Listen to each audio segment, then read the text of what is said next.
একটা গত জুম্মাতে হুমায়ুন কবির সাহেব অর্থাৎ ভরতপুরের বিধায়ক মুর্শিদাবাদ জেলা, যিনি বেলেডাঙ্গার বুকে বাবরি মসজিদ ভিত স্থাপন করেছিলেন, সেই হুমায়ুন কবির ডানার জনতা উন্নয়ন পার্টি যে ইউপি পার্টির যিনি কর্মকর্তা, সেই হুমায়ুন কবির সাহেব তিনি বললেন যে আমি 140টা আসন জয় করে নিয়ে আসব। আর তিনি বললেন যে আমি ছাড়া মুখ্যমন্ত্রীর চেয়ারে কেউ বসতে পারবে না। অবশ্যই তৃণমূল কংগ্রেস তো মোটেই পারবে না, বিজেপি তো সেখানে চলে যাবেন, তিনি সিদ্ধান্ত করলেন।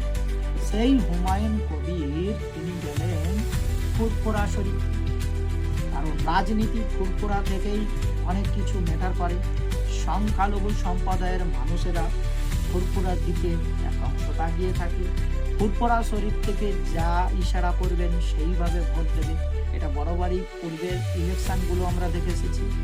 কিন্তু যেহেতু সেখানে তার শরিক দল একজন, তার কলিগ একজন এমএলএ বিধায়ক নওশাদ সিদ্দিকী সাহেব, তিনি তানার দল আইএসএফ অর্থাৎ ইন্ডিয়ান সেকুলার ফ্রন্ট, তিনি নওশাদ সিদ্দিকীর সঙ্গে জোট করার জন্য তিনি বলেছিলেন যে মুর্শিদাবাদ জেলাতে আমি আইএসএফকে 2 থেকে 3টে সিট ছাড়তে পারি, ক্লিয়ার কোট আনকোট বলে দিলেন।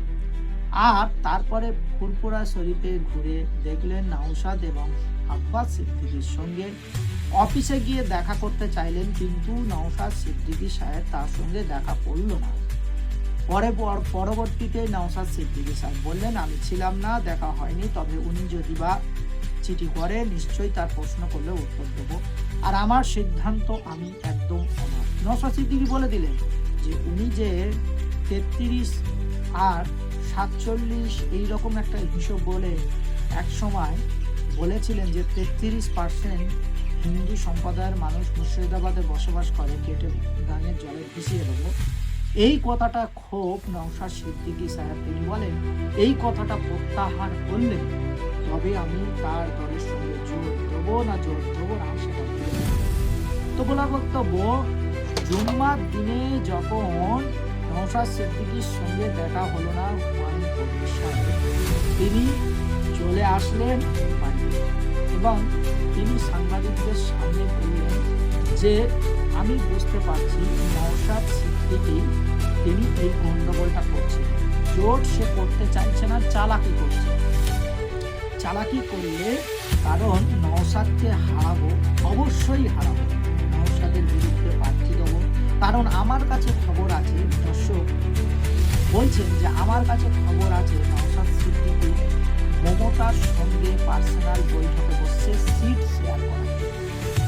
তবে কি এইরকম ভয়ানক তথ্য হুমায়ুন কবির আবেগে দিচ্ছেন না সত্যিকারে নওশাদ সিদ্দিকী তৃণমূল কংগ্রেসের সঙ্গে সিট শেয়ার করে ভোট 2026-এ লড়াইটা করবেন, সেটাও দেখার বিষয়। দর্শক এই কথাটা বলার পরে তিনি সমারগঞ্জে গেলেন, মুর্শিদাবাদ জেলার ভিতরে হুমায়ুন কবিরের জেলাতে চলে গেলেন আপনার পীর জায়গা এমএলএ নওশাদ সিদ্দিকী সাহেব। সেই নওশাদ সিদ্দিকী সাহেবের যাওয়ার উপস্থিতিতে যখন আমরা দেখলাম তিনি সেখানে উপস্থিত হলেন, যারা হুমায়ুন কবিরকে সাপোর্ট করত, হুমায়ুন কবির যখন বিস্ফোরক দাবি করলো যে নওশাদ সিদ্দিকী চালাকি করছে আর তৃণমূল কংগ্রেসের সঙ্গে গোপন বৈঠকে বসছে এবং সিট শেয়ার করে লড়বে বলে ভাবনা চিন্তা করছে, আমিও ব্যবস্থা করে দেবো, তাকে আমি হারিয়ে দেবো, শেয়ার কোনোদিন এমএলএ হতে পারবে না, এটা বলছেন কোট আনকোট হুমায়ুন কবির সাহেব। এই পরিপ্রেক্ষিতে এখন বেজায় চটে গেলেন সাধারণ দর্শক, তারা তো ভাইজান ছাড়া কিছু বোঝে না। আর মুর্শিদাবাদে আইএসএফ এর সংগঠন রয়েছে দর্শক, যারা হুমায়ুন কবিরের সঙ্গে হই হই করতেন। এবার যেই বলেছেন হুমায়ুন কবির তাকে হারাবো, তখন হুমায়ুনের জনতা উন্নয়ন পার্টির ভাঙন ধরলো। সেখান থেকে তারা পদত্যাগ, তারা সাপোর্ট ছেড়ে দিয়ে সরাসরি আইএসএফ এর বৈঠকে সেখানে তারা পতাকা তুললেন, শয়ে শয়ে মানুষ মুর্শিদাবাদে আবার আইএসএফ এর উপরে ভরসা করতে শুরু করলেন। দর্শক আমরা সেই আইএসএফ দলে যে পতাকা ধরছে, ঝান্ডা ধরছে শয়ে শয়ে, আমরা সেই ভিডিওটা ক্লিপটা আগে দেখে নিই। তবে কি হুমায়ুন কবির শুধু খালি ডায়লগে ভেসে যাবে, নাকি তার দল হালে পানি পাবে? দেখা যাক। যদিও নওশাদ সিদ্দিকী সাহেব 2021 সালে একটা বিধায়কের চেয়ার তিনি পেয়েছিলেন, তবে কি হুমায়ুন কবির একটাও পাবে, নাকি তিনি তানার কথা অনুযায়ী 132টা সিট তিনি একাই জিতবেন?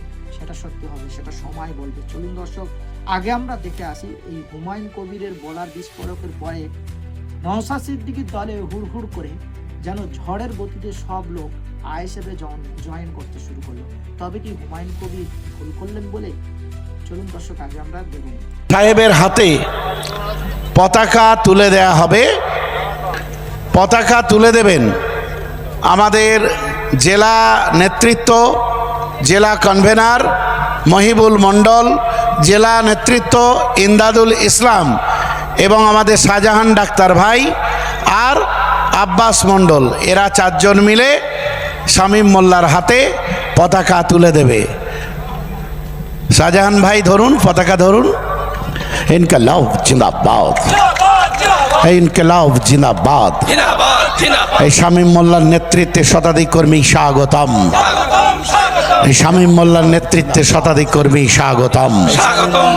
ইনকলাব জিন্দাবাদ, এই শামীম মোল্লার নেতৃত্বে শতাধিক কর্মী স্বাগতম। ইনকলাব জিন্দাবাদ, আইএসএফ জিন্দাবাদ, আইএসএফ জিন্দাবাদ। এই শামীম মোল্লার নেতৃত্বে যারা যোগদান করেছেন তাদের সবার নাম পড়তে গেলে অনেক সময় লাগবে, তাই আমি আলাদাভাবে কারোর নাম উচ্চারণ করছি না।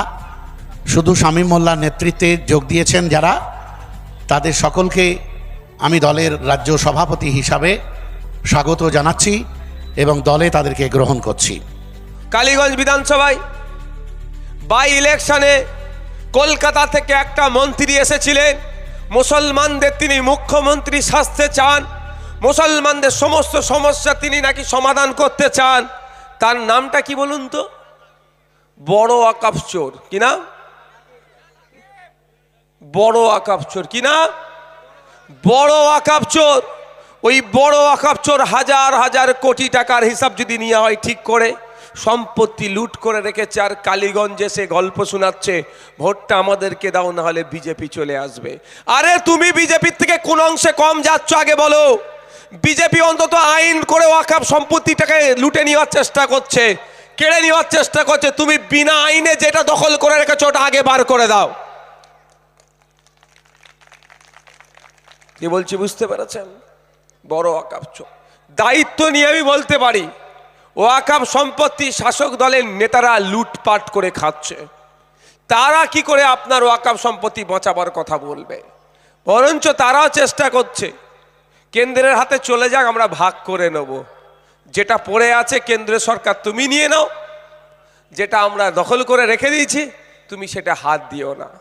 তাই আমরা এখান থেকে সারা রাজ্যের মানুষকে বলতে চাই যে আমাদের বক্তব্য একদম স্পষ্ট বক্তব্য, ওয়াকফ সম্পত্তি উদ্ধার করতে হবে। 2011 সালের আগে মমতা ব্যানার্জি বিভিন্ন জায়গায়, তার দল তৃণমূল কংগ্রেস বিভিন্ন জায়গায় সভা সমাবেশ করে বিভিন্ন প্রতিশ্রুতি দিয়েছিলেন। তার মধ্যে একটা ছিল সরকারি কর্মচারীদের কেন্দ্রীয় সমাহারে দিয়ে দেব, সেটা দিতে ব্যর্থ হয়েছে। প্রতিশ্রুতি ছিল সংখ্যালঘু সমাজের ছেলে মেয়েদের শিক্ষা স্বাস্থ্য কর্মসংস্থানে এগিয়ে নিয়ে যাব, সেটাও ব্যর্থ হয়েছে। প্রতিশ্রুতি ছিল ক্ষমতায় আসলে ওয়াকফ সম্পত্তি উদ্ধার করে ওয়াকফ বোর্ডের হাতে তুলে দেব, সেটাও ব্যর্থ হয়েছে। তার প্রমাণস্বরূপ আমি চ্যালেঞ্জ করেছি মমতা ব্যানার্জি মহাশয়াকে। আমি প্রশ্ন করেছিলাম, আমি তার কাছে জানতে চেয়েছিলাম বিধানসভার মধ্যে যে আপনি আপনার এই পিরিয়ডে কত বিঘা ওয়াকফ সম্পত্তি উদ্ধার করেছেন তার তথ্যটুকু দেন। তিনি সংখ্যালঘু মন্ত্রী, সাথে তিনি মুখ্যমন্ত্রী, একাধিক দপ্তর চালান, মাদ্রাসা সংখ্যালঘু বিষয়ক এবং মাদ্রাসা শিক্ষার যে মন্ত্রী উনি নিজেই। তাই উনি বললেন এইখানে উদ্ধার করেছি, সেইখানে উদ্ধার করেছি। আর আমি জানতে চেয়েছিলাম কত বিঘা উদ্ধার করেছেন, সংখ্যাটা বলুন। তিনি সেই সংখ্যার উত্তর দিলেন না। আমি দায়িত্ব নিয়ে বলছি, উদ্ধার তো দূরের কথা, এই তৃণমূলের 14 বছরে ওয়াকাফ সম্পত্তি আরো বেশি বিহাত হয়েছে, এরা বেশি চুরি করেছে। তাই আমরা স্পষ্ট ভাষায়, দ্বার্থহীন ভাষায় বলতে চাই, ক্যামাক স্ট্রিটের যে তৃণমূলের একটা পার্টি অফিস আছে, ওই পার্টি অফিসটাও যে জায়গার ওপরে তৈরি হয়েছে। দর্শক, আমরা দেখলাম এই বিধায়ক নওশাদ সিদ্দিকী সাহেব তিনি বললেন, তিনি কোট আনকোট সরাসরি বললেন, প্রথম কথা হচ্ছে তিনি যে সভা থেকে বক্তব্য করছেন সেই সভাটা হচ্ছে কোথাও নয়, সেটা হচ্ছে হেভিওয়েট সভা, যেখানে বাবরি মসজিদ হতে যাচ্ছে মুর্শিদাবাদ, এবং তার একটা ব্লক হচ্ছে সুমরগঞ্জ। তো সেখান থেকে তিনি যে সমস্ত সূত্র মারফতে আমরা শুনেছি যে আমাদের মতো অনেক ডিজিটাল মিডিয়া সেখানে উপস্থিত হয়েছিল, তো যোগাযোগ মারফতে আমরা শুনেছি সেখানে হুমায়ুন কবিরকে যারা নেতৃত্ব দিত, এইরকম শয়ে শয়ে লোক যারা পীরজাদা নওশাদ সিদ্দিকীর আইএসএফ অর্থাৎ ইন্ডিয়ান সেকুলার ফ্রন্টে জয়েন করেছেন। এবং জয়েন করা সভাটাও আপনাদেরকে দেখালাম, ক্লিপটা দেখালাম।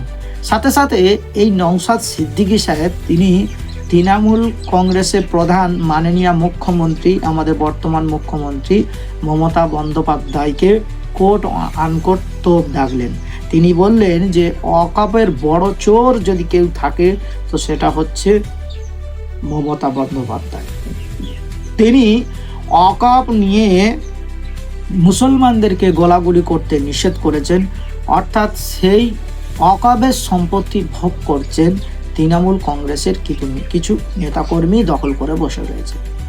তিনি ক্যামাক্কি এস্টেটের একটা পার্টি অফিসের কথা বললেন ওটাও ওয়াকাফ সম্পত্তির। এই চঞ্চল্যকার কথা বলে তিনি অতিরিক্ত পরিমাণের সামাজিক যোগাযোগ মাধ্যমে ভাইরাল হলেন নওশাদ সিদ্দিকী। তবে কি এই নওশাদ সিদ্দিকীর এই কথার ইঙ্গিতে আগে আগাম আভাস পেয়েছে বলেই বারাইপুর থেকে আমাদের প্রিয় সাংসদ, যার নাম হচ্ছে অভিষেক বন্দ্যোপাধ্যায়,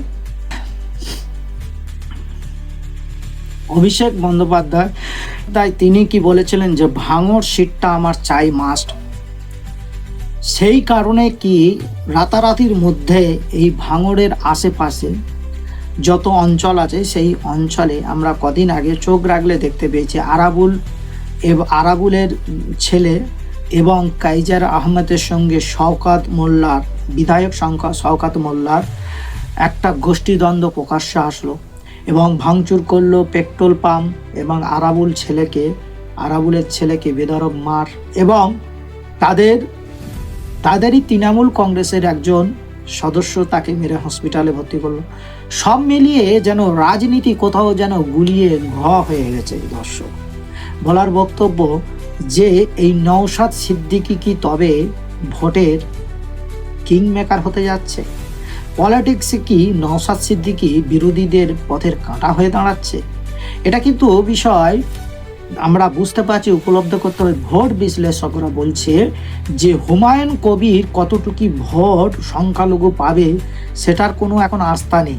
তবে ভোট বিশ্লেষকদের মতে বলছেন যে মমতা বন্দ্যোপাধ্যায় যদি মুখ্যমন্ত্রী হয় তাহলে ইন্ডিয়ান সেকুলার ফ্রন্ট বিজেপির থেকে ভালো রেজাল্ট করে সেকেন্ডে চলে আসবে। দর্শক, এটা কেমন কথা হয়ে গেল? এটা শুধু দেখার বিষয় আছে। আর আপনারা আপনাদের মতামত, আপনারা মূল্যবান বক্তব্য আপনারা কমেন্ট বক্সে এসে জানাবেন। আর কে কোথা থেকে দেখছেন আপনারা পারলে একটা লাইক দেবেন। নতুন দর্শক হলে নিউজ 14 বাংলা ডিজিটাল মিডিয়াকে সাবস্ক্রাইব করে পাশে থাকবেন। দর্শক, আমাদের বানানো কন্টেন্ট যেটা আপনাদের ভালো লাগে অবশ্যই করে লাইক দেবেন।